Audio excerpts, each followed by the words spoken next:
بسم اللہ الرحمن الرحیم نحمدہ نصلی علی رسولہ الکریم اما بعد۔ کمزور ہو جاتے، دبے اور دب جاتے، مظلوم اور زیادہ مظلوم ہو جاتے، غریب اور زیادہ غریب ہو جاتے۔ نقصان کس کا ہوتا سوچ کے دیکھو۔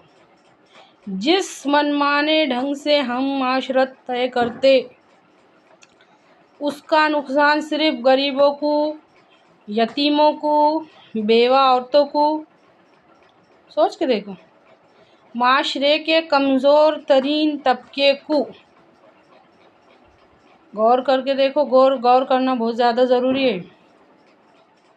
کروڑ پتیوں کا کوئی نقصان نہیں ہوتا، لاکھ پتی کا کوئی نقصان نہیں ہوتا۔ ان کو تو مزہ آتا، جب دکھاوا چلتا نا، ان کو مزہ آتا۔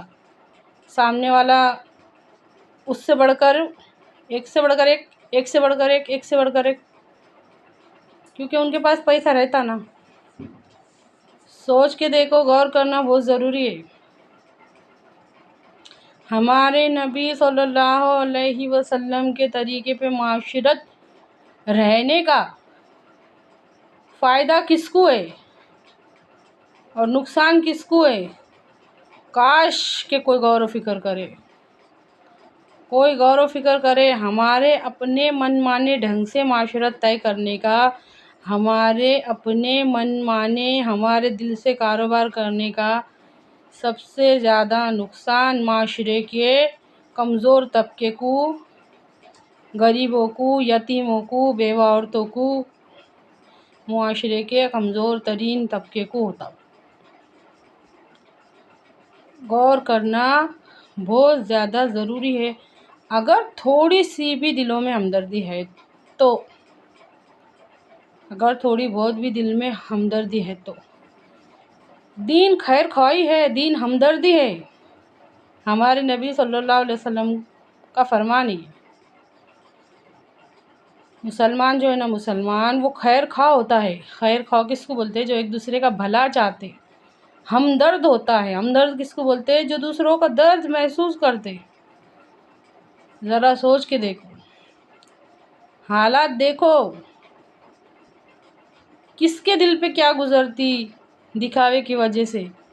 سوچنا ضروری ہو گیا۔ مشکل سے مشکل نکاح کر دیے۔ ہمارے نبی صلی اللہ علیہ وسلم کا ارشاد ہے کہ نکاح آسان کرو تو زنا مشکل ہو جائیں گا۔ اب زنا آسان ہو گیا، نکاح مشکل ہو گیا۔ اور امت مسلمہ ہے کہ آنکھیں کھولنے کو تیار نہیں ہے۔ ہر حرام کام فرض سمجھ کے کرتے، شادیوں میں ہر حرام کام فرض کر کے سمجھتے۔ اگر گانے بجانے نہیں ہو رہے نا تو ایسا بولیں گے جیسا نہیں کیا کوئی بہت بڑا گناہ ہو رہا، شادی کے جیسا لگ رہا نہیں، کیونکہ گانے نہیں بج رہے نا۔ اس طرح کی ذہن بن چکی ہے۔ کیسے بابرکت نکاح ہوں گے ایسے؟ ہماری قوم کو اور خاص کر کے ان لوگوں کو جن کے دلوں میں یہ سب باتوں کی تڑپ ہے، ان کو اٹھ کے کھڑے رہنے کی بہت ضرورت ہے۔ اپنے طرف سے اپنے بچوں کے وقت میں کر کے بتاؤ کہ ہاں ایسا بھی ہو سکتا، ہمارے نبی صلی اللہ علیہ وسلم کی سنت زندہ ہو سکتی۔ اے اللہ، کہنے سننے سے زیادہ عمل کی توفیق دے۔